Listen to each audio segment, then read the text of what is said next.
Hello, everyone. Welcome to our virtual discussion series that's hosted by the Chaldean Cultural Center in collaboration with U of M Detroit Center, Unique Voices in Films, and CMN TV. Today, I have a very special guest, Jane Shallal. Hi, Jane. Hi, Rhian. She's the president and CEO of United Community Family Services, which is located in Troy, Michigan. And today she is going to tell us about this organization that has existed for 60 years. This year is their 60th anniversary. Congratulations. Thank you very much.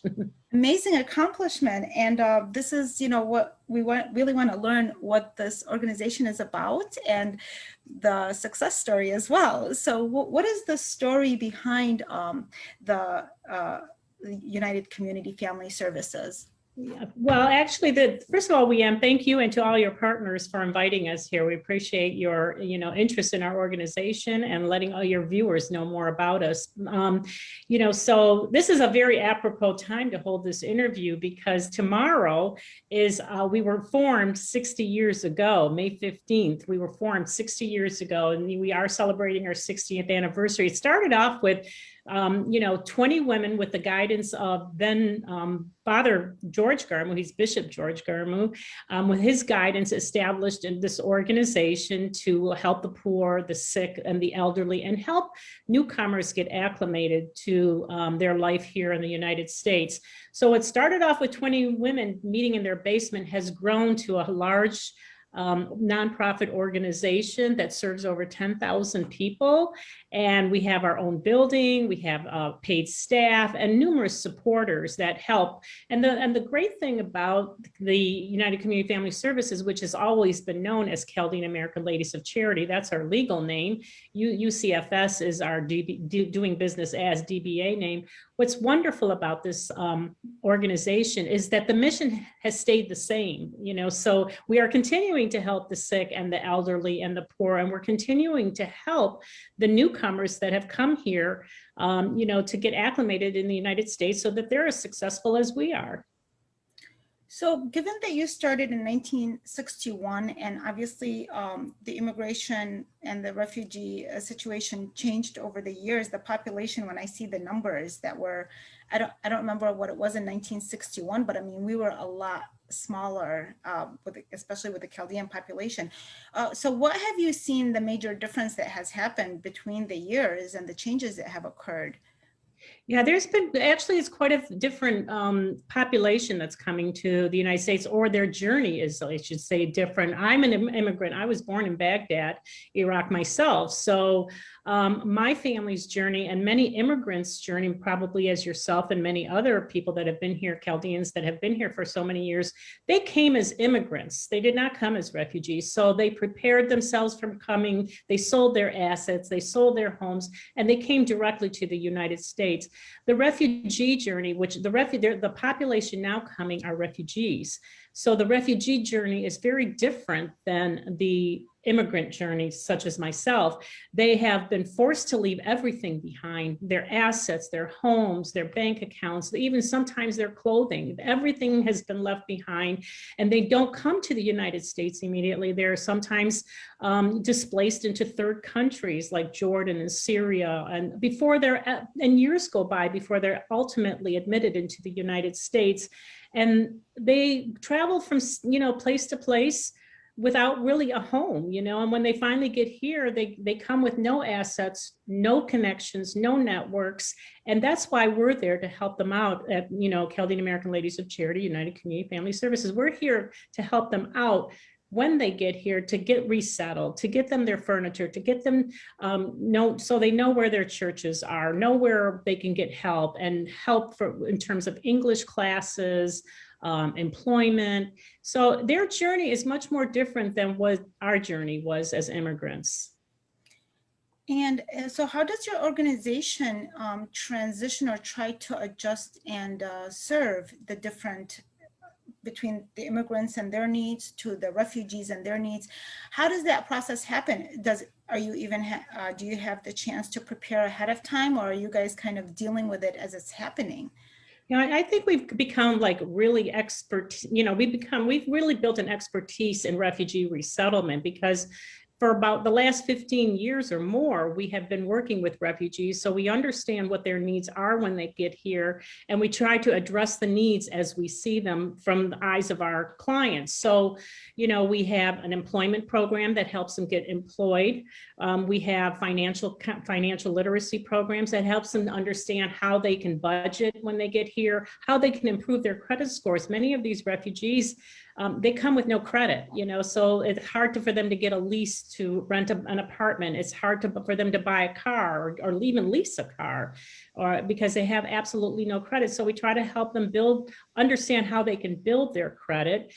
We have English classes. English is the #1 factor for success for a refugee. So, we encourage all our refugees to participate in English classes as well. So we have a large basic needs center in the back of our building. We have an 11,000 square foot building in Troy, Michigan.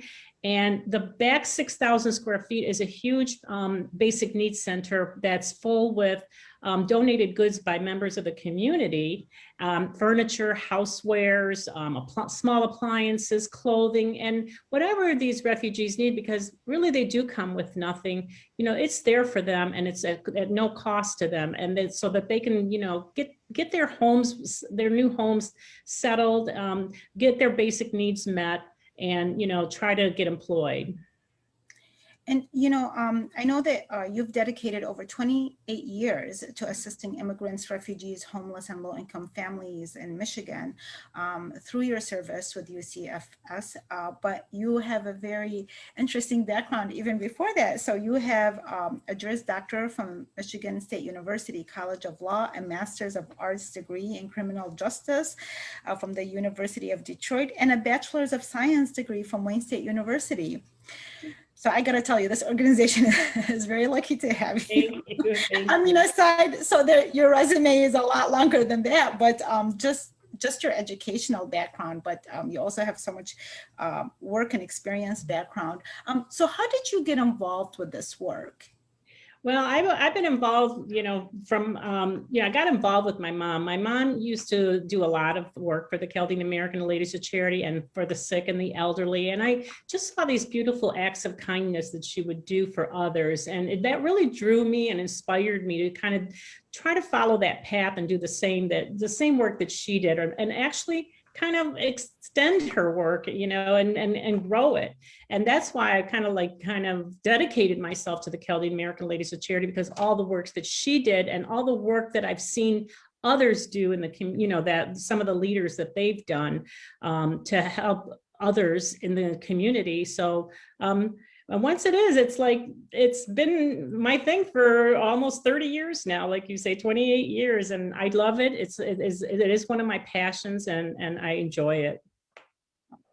Well, and we talked about the refugees and the immigrants. Things are a little bit different nowadays, and it's been for a little while now, including because of the COVID.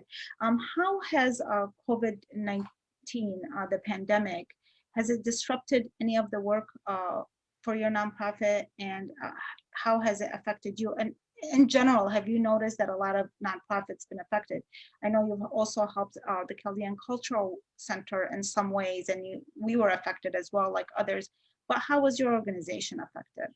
We were very fortunate from a financial standpoint, because our donors and our funders, stepped up and helped us out tremendously, because we had to cancel a number of large fundraising events that helped fund our programs. But I think because our funders and donors have such great trust and respect for us, and they've worked with us for so long, and they know about our good work, they really helped us out financially, so that we didn't have to worry about cutting programs or cutting services or closing down. And we've never really kind of closed down, even during the stay-home orders. We have a large food pantry in the back, and with Forgotten Harvest and the Gleaners Food Bank, we were delivering food twice a month. But when the pandemic hit, we saw an increased demand for food because numerous families and clients became unemployed.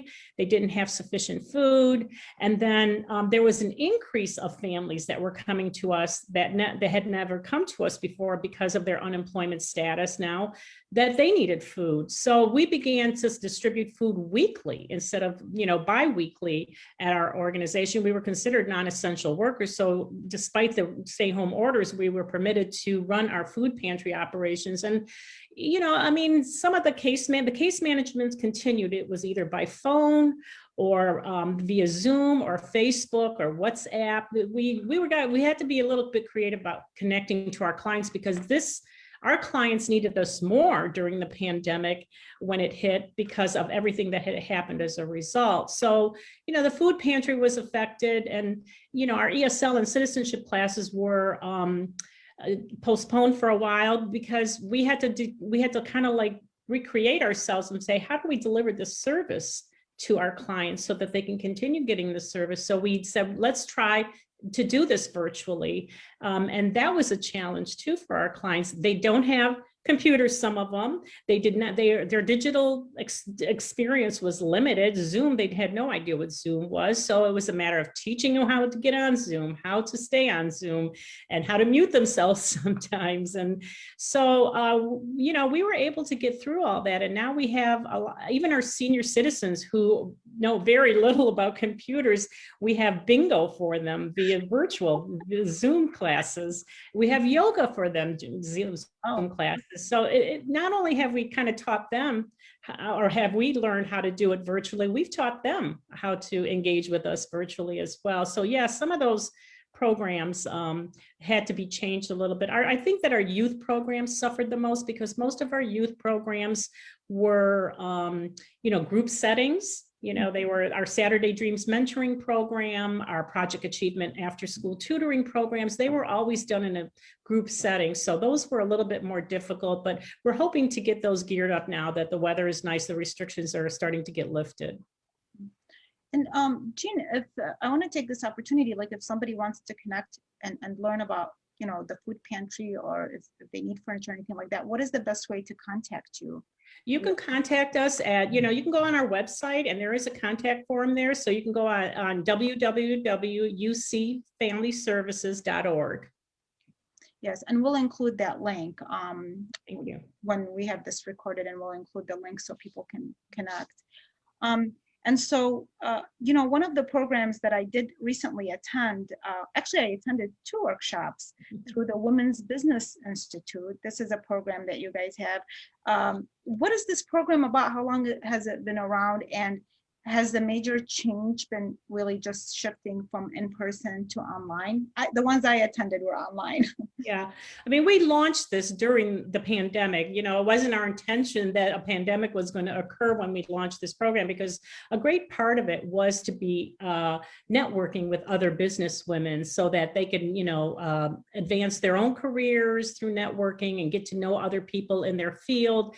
Unfortunately, that did not happen. And so we had to launch the Women's Business Institute virtually, which is also through Zoom classes. And we provide a variety of different class instruction and workshops.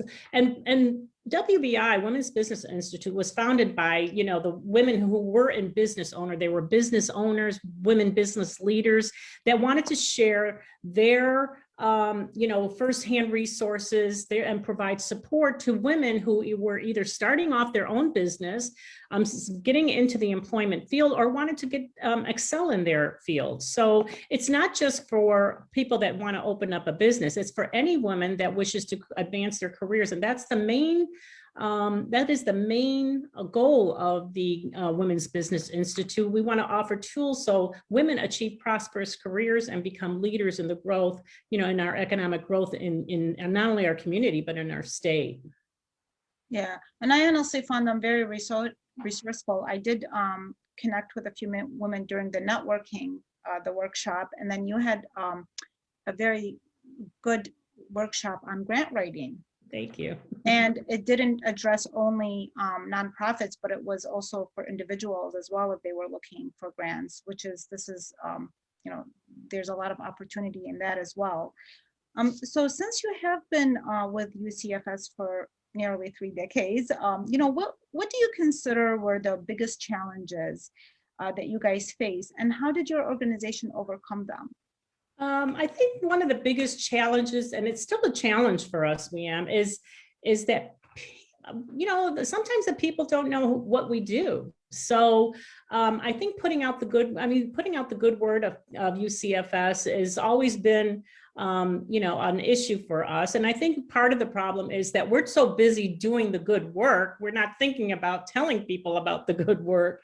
So I've met so many people and they say, oh, I never heard of your organization, or, so I think we need to get more better exposure about all the good work that UCFS does. And that's probably been our major hurdle, just, kind of like branding ourselves and letting the community and others know about what we do. Yes, although you have lasted very successfully for 60 years, True. we need to learn just to work harder Yeah. from our end. I think, it's very impressive. And so what have been your biggest achievements? Oh gosh, I feel like there's so many wonderful achievements of, the United Community Family Services. When I first got on, one of the biggest achievements that they had, and I was fortunate to be a part of at the end of the effort, was that the Chaldean American Ladies of Charity for many years held fundraisers and did a lot of fundraising to establish the Chaldean Manor Senior Living Complex in Southfield. It was always their dream to have a senior residential facility for elder Chaldeans, so that they can, number one, communicate with each other, have a lot in common with each other. And they were able to do that eventually, because they were not able to get HUD housing funding. The project was turned over to the Chaldean Diocese to finish the project, but the idea of the project was formed from UCFS, Chaldean American Ladies of Charity, and we were proud to dig the shovel in, the first shovel in to establish it. And now I think the Chaldean Manor and that whole idea of senior residential facility for Chaldean elders has provided the impetus for a second one, which is available now to elder seniors in Sterling Heights through that church. So, that's one of the biggest things, I think. And the other thing is, of course, our food pantry. That has, we have had that for at least 10 years, and it's grown tremendously, and it continues to serve more and more families each year. And just to be able to address hunger challenges in the community is I think, a very, commendable thing for the organization. And we have a large food pantry, and 230 families, we had one today, and 230 families come through and get food for their families. And we normally probably distribute anywhere from 160,000 to 180,000 meals each year. Oh, wow. Yeah, well, this is why it is important for us to know about this. First of all, it's very inspiring. And regarding the Chaldean Manor, I had no idea you guys had this involvement in it. I had no clue. Right now, the Chaldean Cultural Center, it actually made it easier for us. We're working on a project called the Digital Storytelling Project, where we interview elderly and who speak in the Aramaic language, and to share about their stories. And we contacted the one that is near Holy Martyrs, because everybody's there. It's so much easier access to them. And we're actually right now communicating with Chaldean Manor to do something similar, and found a lot of interest there. But I think it is a very nice way where from the people that we've interviewed so far, they are very happy to be near a church and to be together and feel like their safety, they have the same language. So I had no idea that you guys were involved in that. And I do think it's a very great work. Thank you. Now, another thing that was, this is a very big, accomplishment for our organization is our Mabasima cookbook as well. So, and I'm sure you've heard of it. We've currently sold over 12,000 copies. Right. How many? 12,000. 12,000 copies. Yes. And what was impressive is, so you do like different projects along the way. And you were saying that there was 120 chefs involved in that cookbook. Yeah, that is incredible. That's another thing that we'll include a link to, because as you said, that the proceeds, they help your programs and Yes. and things like that. Yeah, that's wonderful. So, what advice do you give, especially given you guys' success? And really, the reason I highlight that is because it's important. Right now, again, a lot of nonprofits face a lot of challenges. And I think your leadership role is incredible, really. It's been, Thank like you you. said, you've helped the Chaldean Cultural Center in the past, and we're very appreciative of that. So what advice do you give people with leadership roles in the nonprofit sector, particularly today when many are facing numerous challenges? Well, I think, the way we've maintained our existence for so many years is we always stay the course despite the challenges. What's our mission? And let's continue with that mission. You see a lot of nonprofits divert from their mission and start getting involved in different things that never was their mission. And I think that causes a lot of problems for nonprofits. And we've kind of stayed true to our mission from the very first founders, that started in 1961. The other thing is I think one thing we're successful at doing is we engage our followers, we engage our donors. You have to engage them in the work that you do so that when they know what you do, they want to be invested into this project themselves, whether it's volunteering for you, donating money, coming to your fundraising events, or just simply putting out the good word about your organization. So, I think, as a leader, you have to always have a strategy to invite folks in and tell them what you do. When people come to our organization and our offices and we show them what we do, they're really quite amazed at all the programs we have and all the people we served and all the services we provide. So engaging those donors, your community, about what you do and all the services you provide is really has been a key to our success. And I think that that's really a testament to who we are as an organization, that we have a beautiful community that trusts us, respects us, and is confident in what we do for the poor or for those people that need our help. So, I think that doing that is probably 90% of becoming successful as an organization and staying in existence for so many years. Have you noticed that some of the people who do steer away or change their mission statement and such, is it oftentimes because they feel it might help the organization, and does it end up kind of weakening it in the process? I think that you have to, sometimes it's good to change. It's part of growing as an organization for sure, but you have to be careful about spreading your wings too broad, especially when you don't have the resources for it. So you have to kind of look at your resources and say, can we take on this project? Is this a project that really connects with our mission? And is it a need? Is it a need in the community? Sometimes I think nonprofits, without really talking to anybody or their constituents or their clients, put out a project where it's not really a needed project in their community, or the clients don't really need that service. So it's very important to, kind of like feel your clients, gauge your clients and what their needs are, what they really want your help with, and then go from there. I mean, yes, you can change your programs and services, but and that's, like I said, it's all part of growing, but you have to be careful when you do it. Right, and to stay at the core of what you started with. Exactly. So, so where does UCFS see itself in 5 to 10 years from now? Well, I just think about where we were 10 years ago, and we had a small office, very small office, maybe one staff member. And now we have 13 staff people. We have an 11,000 square foot building, and just a great board of directors. I mean, we have a diverse board of directors from all walks of life that help us, fulfill our mission. And I feel like we're going to continue to grow in the same way, and we're going to deepen our impact in the community community, and also serve more people that need our services. I mean, we went from serving probably 1,000, 2,000, 3,000 people. Now we serve 10,000 people each year. And I see that impact deepening in the future years to come as well. And this all started by meeting in the basements, and then went to a small office to now that the building that you have in Troy. That's really amazing.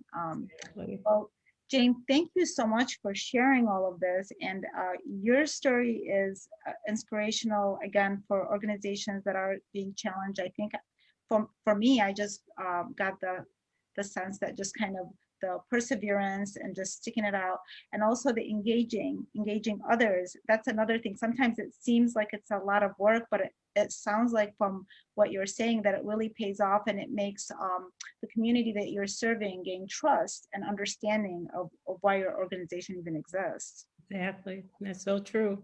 Yes. Well, thank you for joining us today, and thank you, everybody. There will be a recording of this, and we'll have a couple of links associated with the organization and Mapasima book. Thank you, Ian.